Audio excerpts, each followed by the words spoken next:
Any person that knows me knows better than that. I don't dislike any person. I like me. Difficile de décrocher son regard de Charles Manson, le criminel gourou. Condamné à perpétuité pour avoir ordonné à ses adeptes les meurtres sordides de 7 personnes, dont l'actrice Sharon Tate, Manson fait désormais l'objet d'un culte malsain. Musicien admiratif, t-shirt à son effigie et fans transis qui se pressent pour le voir au parloir, Charles Manson est presque devenu une sorte de rockstar du crime. Un symbole qui appartient tellement à la culture populaire que la série télévisée Aquarius en a fait son grand méchant. You love me. They love you. I love you, sweet baby girl. It's all love. Voici l'histoire méconnue de celui qui a perverti l'esprit des 60s, années sexe, drogue et rock trippé. L'histoire de Charles Manson, le hippie diabolique, devenu une véritable icône du crime.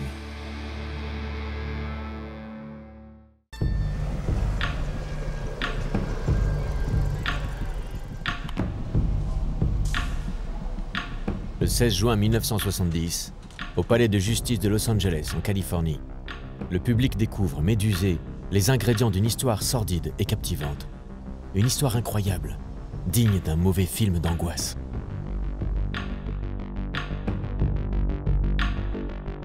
Ce jour-là, s'ouvre le procès de Charles Manson. Petit, les cheveux longs et l'air serein, malgré les 2 séries de meurtres dont il est accusé.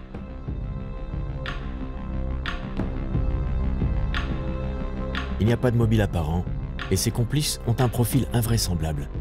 3 jeunes filles, tout juste majeures. Encore plus incroyable, une des victimes est une célébrité. L'actrice Sharon Tate, épouse de Roman Polanski, poignardée 16 fois alors qu'elle était enceinte de 8 mois. Cet instant, ce procès signe la naissance médiatique de celui qui est encore considéré aujourd'hui comme une icône du mal, un criminel qui ne ressemble à aucun autre. Charles Manson est unique, pour différentes raisons. Déjà, il est considéré comme le serial killer le plus populaire. En plus, ce n'est pas un serial killer. En réalité, il n'a pas tué ces gens. Charles Manson n'a tué personne de ses propres mains. C'est un gourou mystique qui a fait de ses adeptes son bras armé, prêt à tuer à sa demande. Son visage quasi christique est rapidement devenu un symbole repris par tous les magazines.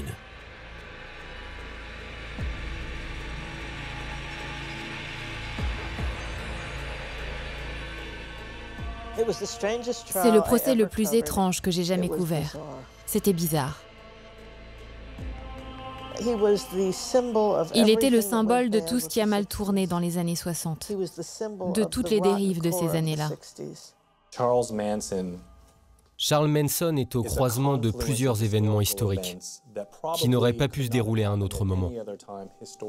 À cette époque, aux États-Unis et dans d'autres pays, une énorme révolution sociale avait lieu.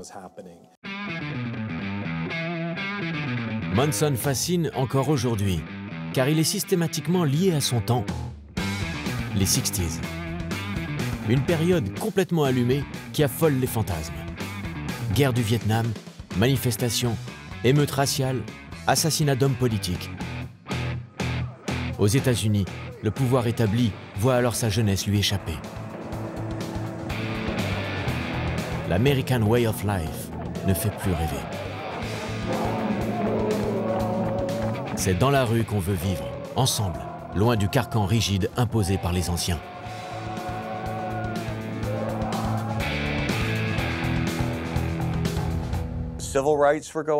La lutte pour les droits civiques, les droits des femmes, les droits homosexuels, le conflit de génération, il se passait tellement de choses à ce moment-là, et Manson est en quelque sorte devenu le mec le plus méchant du monde. C'est la fin de l'innocence de l'Amérique. Manson a détruit, en quelque sorte, cette mythologie hippie par ses 2 nuits de massacre. Entre drogue, sexe, rock et secte, Plongé dans l'histoire d'une figure du crime, dont l'image de rebelle contestataire a parfois fait oublier ces meurtres épouvantables.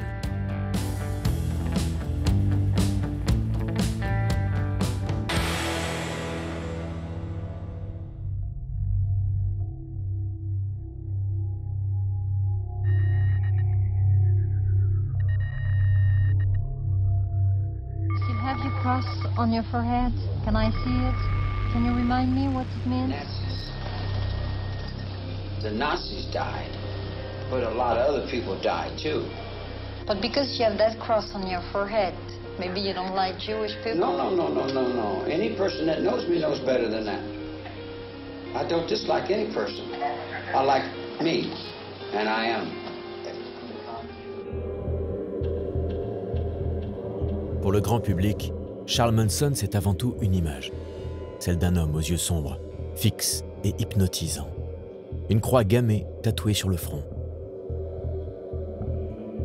Une variation de la croix qu'il arborait avec provocation il y a bientôt 50 ans, au moment de son procès. Une croix vaguement mystique, le symbole de Charles Manson. Il représente le mec par excellence qui a rejeté la société en bloc, quoi. Il disait d'ailleurs, pour expliquer le X qui s'était fait sur le front, qu'il s'était rayé lui-même de la société. Ce X fait toute la singularité de Manson. Un criminel plus ou moins sorcier qui ne ressemble à aucun autre. Encore aujourd'hui, il est expert en manipulation mentale. Un talent qu'il a appris à exercer très tôt, dès son adolescence.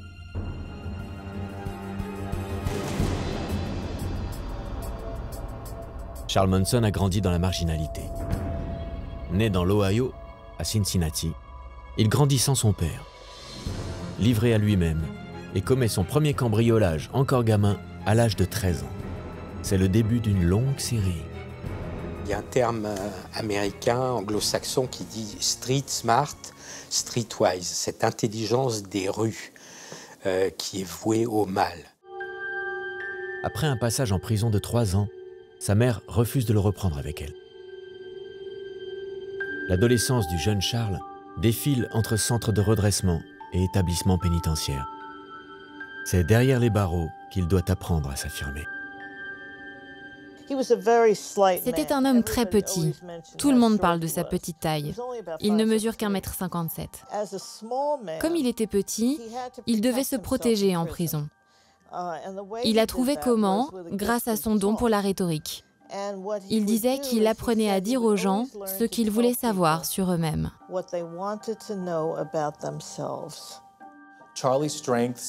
Les forces de Charles Manson, ce sont son charisme, son charme, son côté manipulateur, son habileté à influencer les pensées des gens. Il a appris à faire ça toute sa vie. Il est devenu très bon. C'était comme un mécanisme de survie. En 1960, il a 26 ans quand il est condamné à 7 ans de prison pour proxénétisme. C'est là que Charles Manson va s'initier encore davantage au contrôle des esprits. Il découvre, grâce à un voisin de cellule, une religion récente et déjà controversée, la scientologie.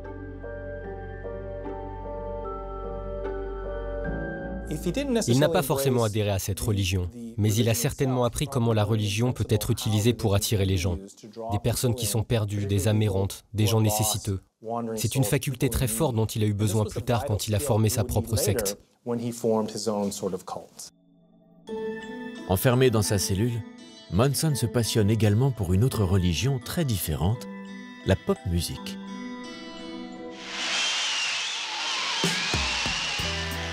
Au début des années 60, la Beatlesmania emporte tout.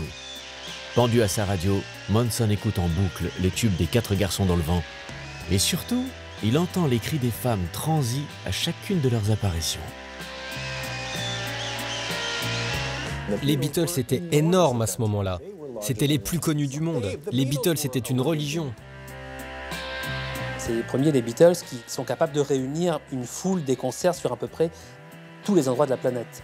Et là, il y a l'idée quand même que ça dépasse un petit peu les clivages, les nationalités. On a là un médium qui peut toucher tout le monde. Et sur une personnalité qui a une personnalité comme Charles Manson, qui une personnalité d'emprise, qui manipule, etc. Et effectivement, il y a quelque chose qui va le fasciner tout de suite. C'est ce succès invraisemblable. En mars 1967, Charles Manson sort de prison. Il a 33 ans et l'Amérique a bien changé depuis son incarcération. Il part vers San Francisco. À la découverte des hippies, jeunes cool aux cheveux longs, qui semblent vivre d'amour et d'eau fraîche. C'était beau, c'était cool. Le journaliste musical Sacha Reims a côtoyé les plus grands rockers du moment, comme Keith Richards, baignant dans les rassemblements hippies de l'époque. Il y a du soleil et la vie y était extrêmement facile. Il y avait vraiment un côté paradis terrestre. On était tous hippies à l'époque, j'avais les cheveux jusque-là, et voilà, j'avais des choses fleuries sur moi. Donc on avait tous cette espèce d'uniforme, donc on se reconnaissait dans la rue. Charles Manson, le marginal, s'intègre parfaitement à cette jeunesse rebelle. Personne ne lui demande ce qu'il fait, ni d'où il vient. Aidé de ses connaissances en scientologie, il convainc quelques jeunes un peu paumés de le suivre.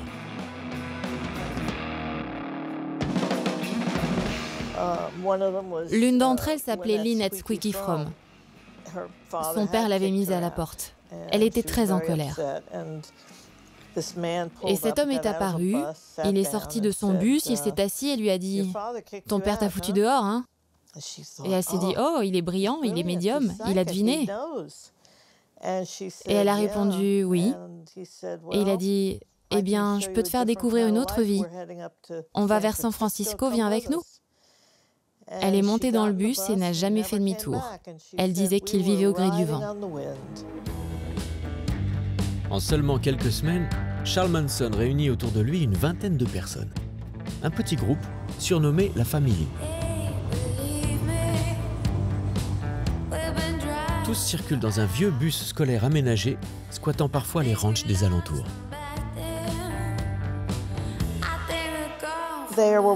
Ils cherchaient à quoi se rattacher. La politique ne leur offrait aucune solution.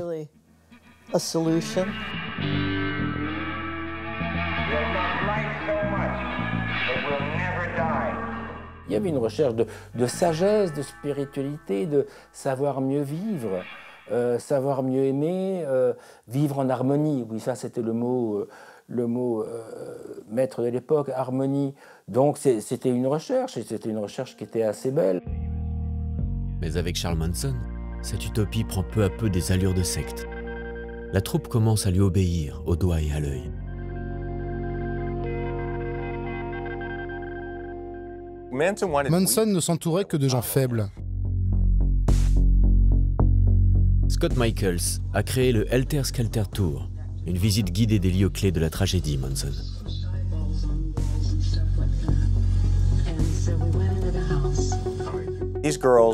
Ces filles, elles voulaient juste rendre quelqu'un heureux. Et il était un peu un père pour elles. Donc elles voulaient que Charles Manson soit toujours content. Manson sait leur faire perdre leurs repères. La communauté est ensorcelée, persuadée d'avoir affaire à Dieu sur terre.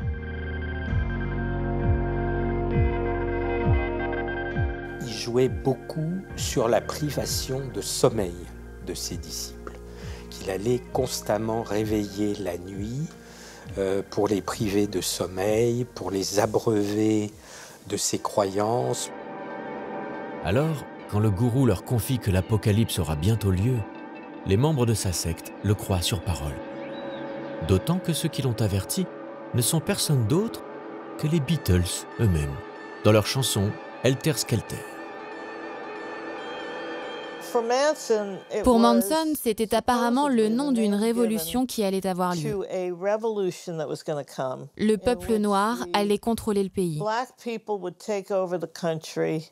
Et les seuls blancs qui survivraient, ce seraient les membres de la famille, qui iraient se cacher dans une grotte dans le désert.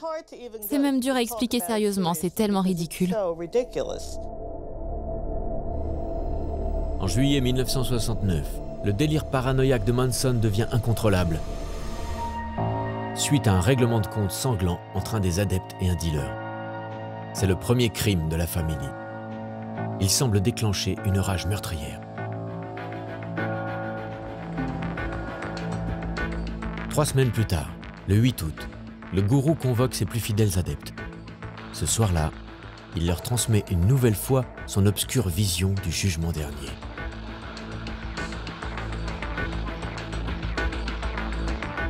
Dieu est partout, dans toute chose et toute personne.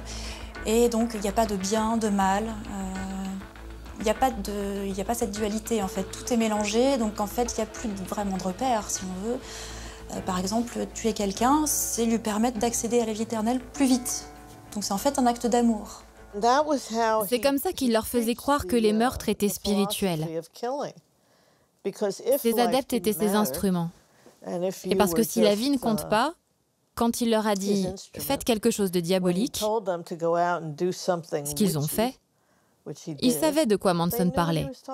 Il parlait de meurtre. Sans poser de questions, ses fidèles prennent alors la route en direction des beaux quartiers de Los Angeles. Prêts à commettre, lors des 2 nuits à venir, la série de meurtres qui les rendra tristement célèbres. «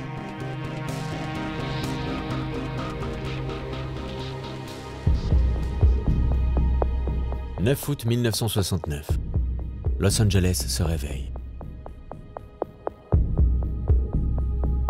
Ce matin-là, lorsque Linda Dutch téléphone à sa rédaction, elle apprend qu'un tragique événement a eu lieu. L'actrice Sharon Tate, 26 ans, a été tuée dans la nuit, poignardée sauvagement de 16 coups de couteau, alors qu'elle était enceinte de 8 mois. Depuis 2 ans, elle était à l'affiche de films à succès comme Le bal des vampires. C'était la femme de Roman Polanski. C'était une actrice sublime, une beauté blonde. Et elle était aussi connue pour être très douce. Tout le monde aimait Sharon. Roman Polanski est à l'étranger. Mais aux côtés de la starlette gisent 4 autres cadavres. Ceux de 3 de ses amis et d'un visiteur. Les victimes ont été, comme elle, poignardées à mort. Les meurtriers ont laissé des messages en lettres de sang sur les murs de la maison. Ils ont inscrit les mots « porc » en référence à la police et « helter-skelter » sur un des murs. Pendant longtemps, personne n'a compris ce que ça voulait dire. Le lendemain, c'est un couple de commerçants qui est découvert massacré dans cette maison de l'autre côté de la ville. Los Angeles est en plein effroi, d'autant que la police patauge complètement pendant 3 longs mois. C'est Susan Atkins, une des adeptes de la famille, en prison pour un simple vol de voiture, qui va les mettre sur la piste de Charles Manson. Pendant qu'elle était en prison, ici à Los Angeles, elle a dit à sa codétenue qu'elle avait joué un rôle dans cette affaire de meurtre.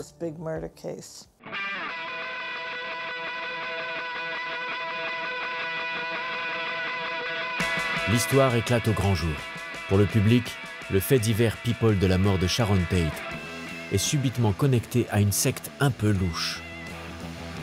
La presse est captivée par le visage de Charles Manson, parfois christique, mais le plus souvent satanique, comme sur cette photo prise par la police.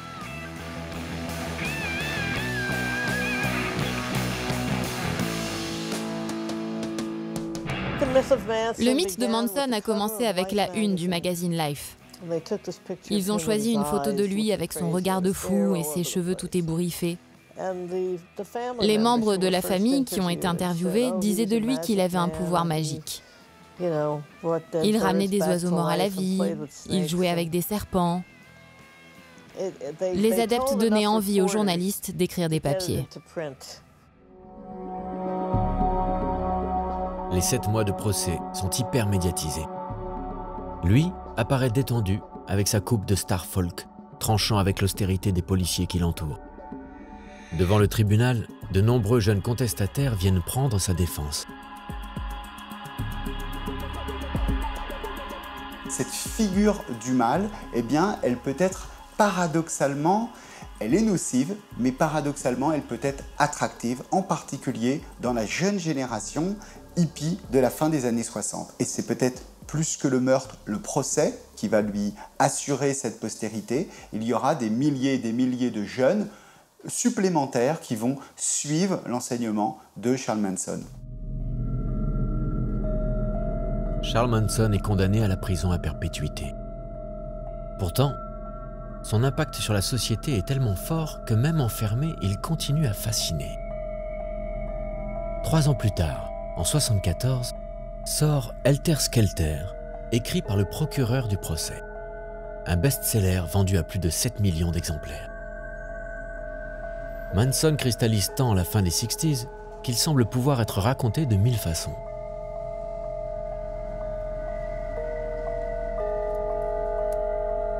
On peut écrire un livre sur Charles Manson et la question raciale. On peut écrire un livre sur Charles Manson et ses relations avec le milieu artistique. On peut écrire un livre sur Charles Manson et son enfance. Si on avait affaire à une personnalité plus simple, eh bien on peut penser qu'il aurait évidemment beaucoup moins intéressé les commentateurs et par voie de conséquence l'opinion publique. En tout, 200 livres reviendront sur son histoire au fil des années. Charles Manson est tellement connu de la culture populaire que les auteurs de l'Inspecteur Colombo l'utilisent même dans une intrigue. Il y a toujours un nouveau livre, toujours un nouveau documentaire. À chaque fois qu'il y a une demande de libération conditionnelle, c'est au JT. Les gens sont fascinés et ça ne finira jamais. À partir des années 80, il accepte de plus en plus d'interviews télévisées.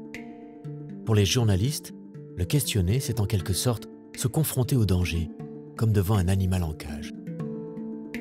C'est à ce moment-là que le spécialiste en criminalité Stéphane Bourgoin l'a rencontré. J'étais complètement happé par son regard. J'ai eu presque l'impression qu'il ne clignait jamais des yeux. Son regard est totalement fixe, pénétrant, mais aussi totalement magnétique. Et c'est vrai qu'il se dégage de sa personnalité une aura, une impression de toute puissance. Quand on le voit, on comprend. Avec la nostalgie des 60s, la fiction grand public s'empare depuis quelques années du gourou mystique. Depuis mai dernier, la chaîne NBC diffuse la série Aquarius. Le personnage de Manson y est traqué par un policier interprété par David Duchovny. Look at it. It's an electric snake. It wants me. You. Us. The whole world. Charles Manson est toujours incarcéré en Californie. À 80 ans, il continue à attirer l'attention sur lui et ses idées. Il a par exemple créé un site internet à toi, comme Air, Trees, Water, Animals, ou Air, Arbres, Eau et Animaux. Il s'y présente comme un prisonnier politique en guerre contre l'industrie polluante américaine. Vous ne pouvez pas arrêter la guerre, mais vous pouvez changer d'ennemi. Faites la guerre au problème. Le problème, c'est la pollution. Mais ce n'est pas seulement le dangereux charisme de Charles Manson qui a fait sa célébrité. L'homme véhicule aussi un sulfureux parfum de sexe et de drogue, un des autres ingrédients de sa légende.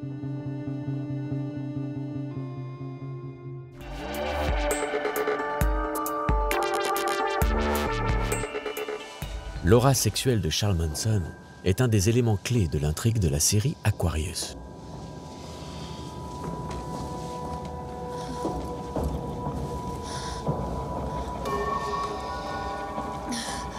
I love them. You love me. They love you. I love you, sweet baby girl. It's all love. D'une certaine façon, Manson représente la part sombre de la révolution sexuelle qui a ébranlé les années 60.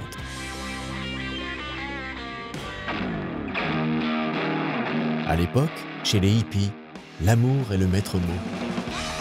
Tout le monde s'aime, on partage tout, surtout le sexe. La censure littéraire et cinématographique est abolie. Les corps peuvent enfin être montrés. On voit s'afficher de la chair, partout.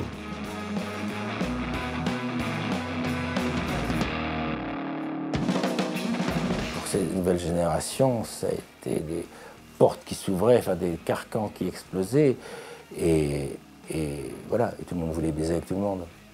Et on pouvait le faire. Et en plus, la pilule arrivait. Enfin, il y avait des moyens de contraception. Et c'était plus répréhensible, on n'était plus montré du doigt. Donc, et tout s'y prêtait, puisqu'on revient à la Californie, là-bas, tout s'y prêtait. L'amour libre, les aventures, le sexe. Charles Manson n'a aucun mal à faire honneur à la révolution sexuelle. Fille-garçon, fille-fille, fille-fille-garçon. Il accepte toutes les combinaisons, à condition d'être le mâle alpha. Son bus jaune devient un lieu d'orgie. Il jouait un peu sur cette philosophie hippie du partage, mais son partage à lui, c'était de baiser toutes les filles qui étaient dans son groupe. Et donc, pour les amadoués, il va d'abord leur dire qu'il est le god of fuck, donc le roi de la baise. Apparemment, ça marche. Les jeunes filles qui l'entourent, en rupture familiale et totalement paumées, se font complètement ensorceler par Manson.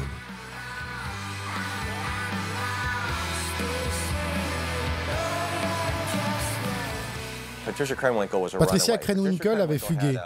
Elle avait un petit problème de pilosité. Bon, vous voyez, elle a 19 ans, à peine sortie de la puberté, ses parents étaient divorcés, c'était un cas désespéré. Elle était en 1000 morceaux. Et quand Charles Manson l'a vue, il lui a dit « Tu es la plus belle femme que j'ai jamais vue de ma vie. Viens vivre avec moi. » Et il lui a fait l'amour. Évidemment, elle allait le suivre. Mais le légendaire pouvoir de séduction de Manson a tout de même été bien aidé par une substance qui fait voir la vie en couleur, le LSD.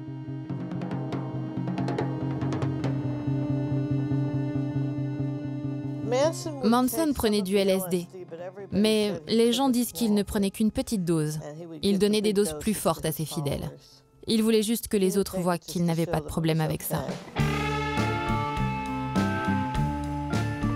Si le LSD a été créé à l'origine pour soigner la dépression en 1943, ses effets hallucinogènes en ont fait rapidement une des drogues les plus consommées dans les années 60. David Smith a fondé la Haight-Ashbury Free Clinic en 1967 à San Francisco. Il y a régulièrement soigné des membres de la famille. Pendant le Summer of Love, le LSD se vendait avec une facilité déconcertante juste en bas de chez lui.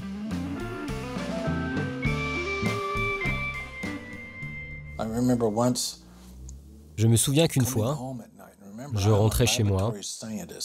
Je suis un scientifique, mais je vis dans le quartier hippie. Je voyais tout ça sous ma fenêtre, juste au coin. À côté de ce bureau, il y avait un marchand de donuts. Vous entriez, preniez votre café et votre donuts au-dessus de la caisse et votre LSD en dessous.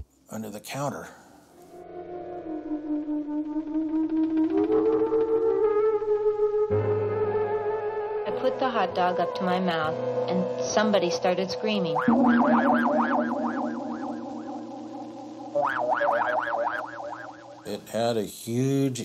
Ça a eu un impact énorme sur la culture et la musique. Il se disait que ça changeait la façon de percevoir le son et la musique. On prenait du LSD pour voir d'autres choses, pour changer sa conception de la vie. Bien conscient des pouvoirs dangereux du LSD, Charles Manson en use et en abuse.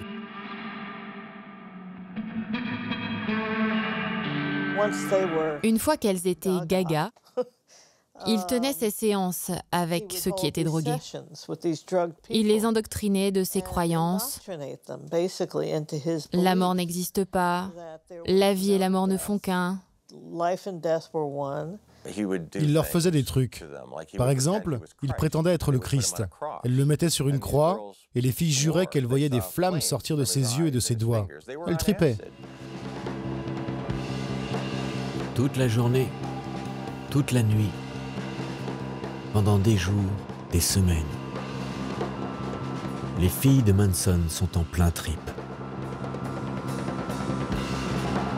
Totalement soumises au gourou qui leur distribue leur dose, elles sont réduites à de simples objets sexuels.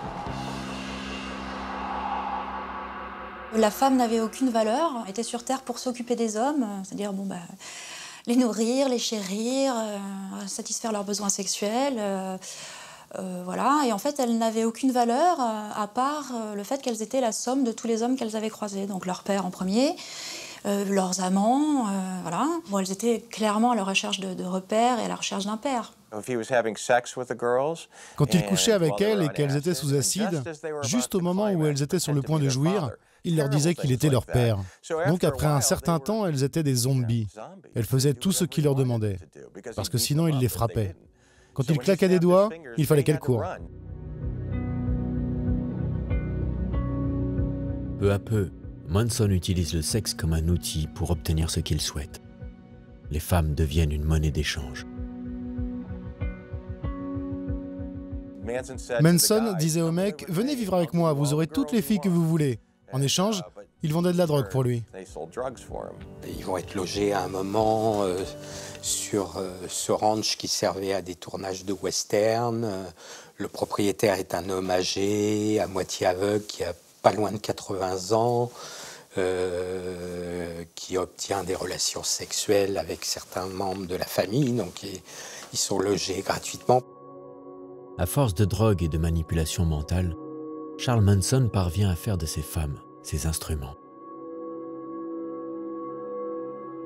Quand la tuerie morbide de l'été 69 commence, ce sont deux d'entre elles qui s'acharneront le plus sur Sharon Tate et ses amis. Puis plus tard, lors du procès, elles font encore preuve d'une dévotion sans limite.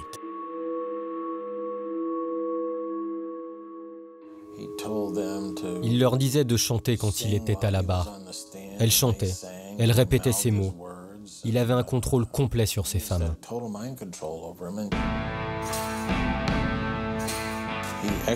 Il s'est gravé le X, elles ont fait pareil. Elles faisaient tout ce que lui faisait. C'est en partie cet amour inconditionnel qui va contribuer à forger son image de séducteur tout-puissant aux yeux du public. Même en prison, son pouvoir continue à agir. Pendant près de 40 ans, il a été le détenu américain qui a reçu le plus de courriers parfumés. Il devient presque, au travers de l'horreur de ses crimes, une personnalité mythologique. Il y a aussi le fait qu'il continue, encore maintenant, à avoir des adeptes. Il reçoit des milliers de lettres tous les ans, à 95% écrites par des femmes. La légende semblant se nourrir d'elle-même perdure jusqu'à aujourd'hui. À tel point qu'en 2010, il fait la connaissance sur Internet d'Afton Burton. Charles Manson a alors 76 ans, elle en a 22 et ressemble étrangement aux filles de la famille. Elle ressemble à Susan Atkins. Elle vient du Midwest. Elle a commencé à lui rendre visite et ils ont obtenu l'autorisation de se marier. C'est le dernier article que j'ai écrit. J'ai su quand ils ont obtenu l'autorisation qu'il était fort peu probable que ce mariage ait lieu. Et finalement, l'autorisation de mariage a expiré. Ils ne se sont pas mariés. Et il y a cette rumeur qui dit qu'elle avait le projet avec un promoteur de récupérer le corps de Charlie à sa mort pour l'exposer comme dans un musée ou quelque chose comme ça. Vous savez que tout ce qui a un rapport avec Manson est toujours complètement fou. Sorcier gourou et dieu du sexe. Charles Manson avait tout pour devenir un mythe dangereux. Mais l'histoire ne s'arrête pas là.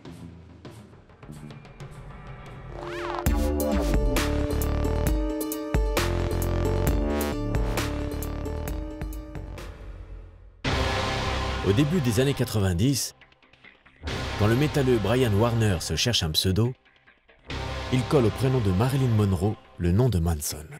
L'idée est géniale, confrontant le glamour et la violence, les deux facettes de l'Amérique. Et au passage, elle continue à diffuser dans l'inconscient collectif le mystère Manson, désormais élevé au rang de concept désincarné, de pur symbole maléfique. Il y a certains musiciens qui ont dit que c'était maintenant une figure aussi omniprésente et incontournable que Jésus-Christ ou la Vierge ou Hitler, quoi. C'est voilà, devenu immortel. On a une sorte de postérité qui témoigne de ce côté mythologique et iconique de Charles Manson, qui va finalement plaire à tous les mouvements contestataires, qu'ils soient aussi différents que le rap d'un côté ou que les mouvements métal de l'autre. Marilyn Manson n'est pas la première star à vouer un culte ambigu aux criminels. Avant les meurtres, Charles Manson aurait côtoyé Neil Young ou les Mamas and Papas. Lors de soirées démentes, il fréquentait Steve McQueen ou Jack Nicholson dans le Los Angeles fou des 60s. Si cette histoire avait été une fiction, personne ne l'aurait cru. Charles Manson est une sorte de criminel people.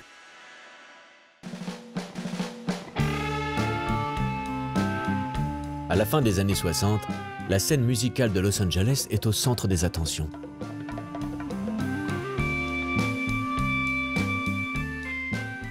À Los Angeles, c'était la douceur de vivre, l'amour, le sexe, etc. Voilà pourquoi les gens s'installaient là-bas. Neil Young est arrivé ensuite du Canada, il y avait Johnny Mitchell, il y avait les Eagles, il y avait James Taylor, il y avait vraiment une scène extrêmement florissante et extrêmement talentueuse et qui, elle, reflète bien de la douceur de vivre de la Californie de l'époque. De 1967 à 1969, Charles Manson rêve lui aussi de gloire, à l'image de ses idoles, les Beatles. Il essaye de trouver sa place dans l'industrie musicale, se faisant inviter aux soirées, espérant y croiser des producteurs. LA était un endroit bizarre dans les années 60. Tout changeait. Quand Bob Dylan chantait que les temps changeaient, c'était ça, on y était. Les gens du business étaient parfois amis avec ceux qui étaient dans la rue. Il y avait vraiment des gens en difficulté. On voyait beaucoup de producteurs ruinés. Et Manson intriguait les gens. On voyait ce petit bonhomme traîner, avec ses cheveux dans les yeux et sa guitare. Et il clamait partout qu'il était doué, qu'il était un bon chanteur. Il était son propre agent artistique.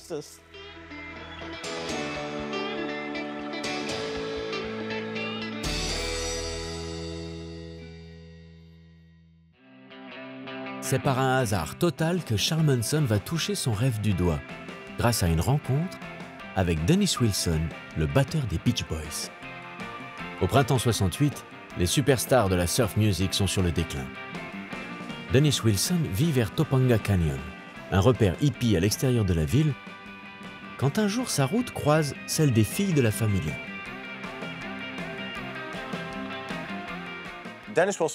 Dennis Wilson a pris les filles en stop et les a ramenées chez lui. Il est parti par ailleurs continuer sa journée de batteur du groupe, c'est-à-dire il a été enregistré. Et le soir, lorsqu'il est rentré chez lui, il a trouvé sa maison occupée par une douzaine de personnes. Donc les deux filles qu'il avait pris en stop, mais également d'autres jeunes filles qui avaient entre 20 et 25 ans, et deux hommes, semble-t-il, dont Charles Manson. Des filles totalement offertes à lui que Dennis Wilson accueille volontiers. Charles Manson comprend immédiatement comment se rendre indispensable aux yeux du batteur. Son passeport pour la célébrité. Charles Manson voulait faire plaisir à Dennis Wilson. Donc il s'assurait que Dennis ne manque de rien. Tu veux la drogue? Ouais. Tu veux les filles? Ouais. Juste pour être sûr que Dennis ait tout ce dont il avait envie. Dennis était là, bien sûr, pourquoi pas? Il n'était pas très sérieux, il avait du talent, mais il n'était pas très sérieux. Il en a profité lui aussi, il s'en foutait. Dennis avait beaucoup d'argent. Et apparemment, il était fasciné par Charlie. Il aimait sa compagnie. Il l'écoutait prêcher sa folle philosophie.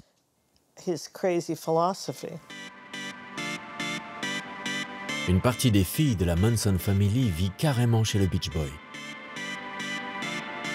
Sans complexe, le batteur évoque son nouvel ami dans une interview parue en décembre 1968. Quand je l'ai rencontré, j'ai trouvé qu'il avait de bonnes idées musicales. On écrit ensemble en ce moment. Il est un peu débile, mais j'accepte son approche, il m'apprend des choses.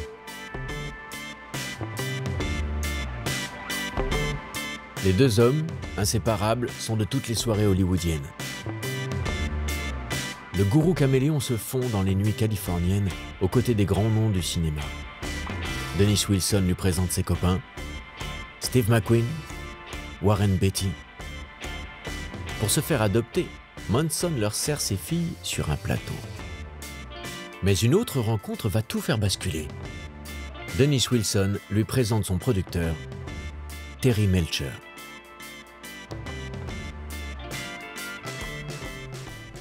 Quand on voit Terry Melcher, c'est le personnage de Gatsby le Magnifique, c'est-à-dire c'est le Californien, l'image d'Épinal du Californien très riche, blond, sportif, etc., conduisant les voitures de sport italiennes. Donc Charlie Manson, voyant un personnage comme ça, se dit voilà, je ne le lâche plus.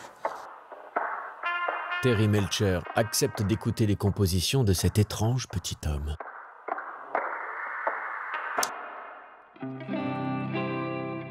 Ils enregistrent ensemble quelques morceaux dans le studio personnel du frère de Dennis, Brian Wilson, le leader des Beach Boys. Parmi les titres proposés par Manson, une chanson attire leur attention.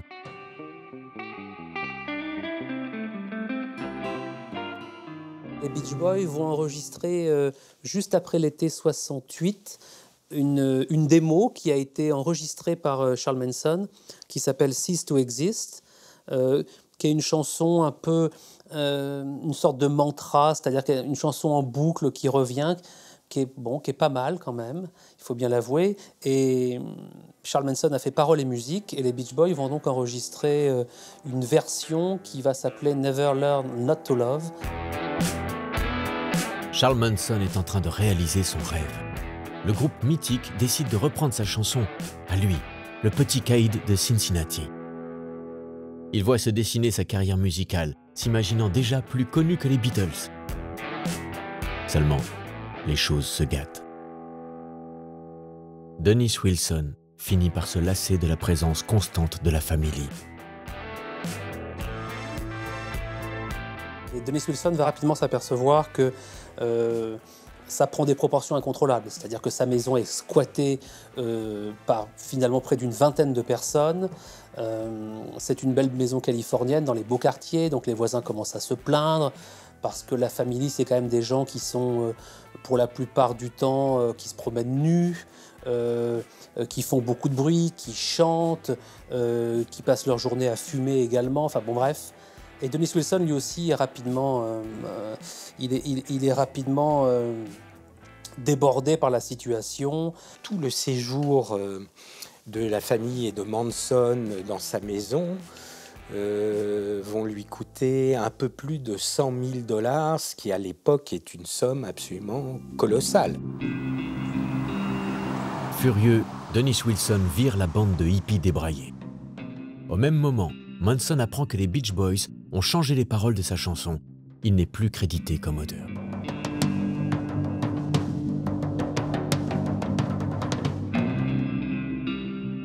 Il entre dans une colère noire et commence à harceler Terry Melcher chez lui, à Cielo Drive, une adresse qui fera la une des journaux quelques mois plus tard. Charles Manson lui court après, il le sait, il cherche, il est constamment après lui, il cherche à le joindre au téléphone, il appelle son agent, constamment lorsqu'il est avec Dennis Wilson, il dit « je veux voir Terry Melcher », je lui ai donné des bandes démos, qu'est-ce que ça devient, c'est quand que je rentre en studio. Terry Melcher ne veut plus entendre parler de lui et déménage. C'est Roman Polanski et Sharon Tate qui reprennent la maison. Charles Manson, rejeté, envie rageusement tout le monde. Surtout ceux qui connaissent le succès. Désormais, les ennemis à abattre. C'est à ce moment-là qu'il ordonne à ses fidèles de commettre les meurtres les plus choquants de l'été 69.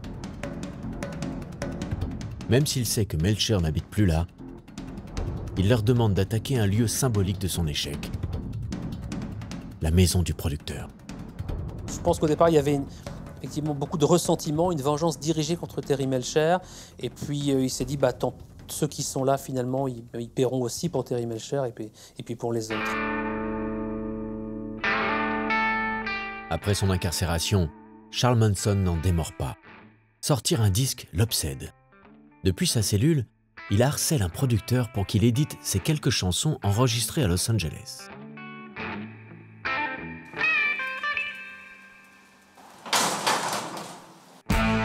En mars 1970, sort un album, Lie, The Love and Terror Cult, à 2000 exemplaires. La pochette est un détournement d'une image de la une du magazine Life, sorti quelques mois auparavant. Le mot « vie » est transformé en mensonge. Manson se réapproprie ainsi son image, créant avec ce seul disque sa propre légende, celle d'un musicien anti-système maltraité par les médias. Le fantasme ultime du rocker dangereux et détesté.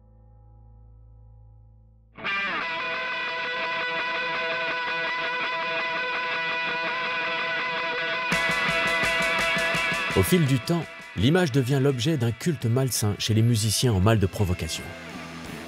En 1993, Axl Rose, chanteur des Guns N' Roses, reprend non seulement un titre de l'album de Manson, mais il apparaît aussi sur scène arborant un t-shirt représentant la fameuse pochette. Je pense qu'ils essaient d'être dangereux, d'être punk rock, anti-système. Manson n'avait pas vraiment de talent. Et ils se disent « Ouah, je suis en train de chanter une chanson de Manson ». Pourtant, le culte se propage. À l'époque, Zombie Rust n'a que 11 ans. C'est en voyant le t-shirt d'Axl Rose qu'il commence à s'intéresser à Charles Manson. Devenu artiste, il se met à dessiner le gourou.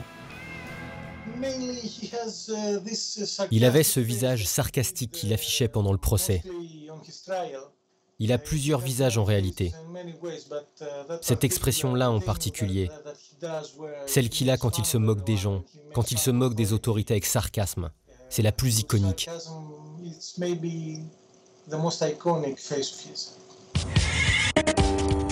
Ces dessins, il décide de les transférer sur des t-shirts qu'il vend sur Internet à d'autres passionnés. J'imagine qu'ils ont le même enthousiasme que moi. Ou alors ce sont des supporters de Charlie. À ce moment-là, notre seul point commun, c'est l'intérêt pour cette affaire. Je souhaitais exprimer mon admiration pour la culture pop et faire vivre cette histoire pour que la culture pop perdure et que les générations futures sachent ce qu'il s'est passé.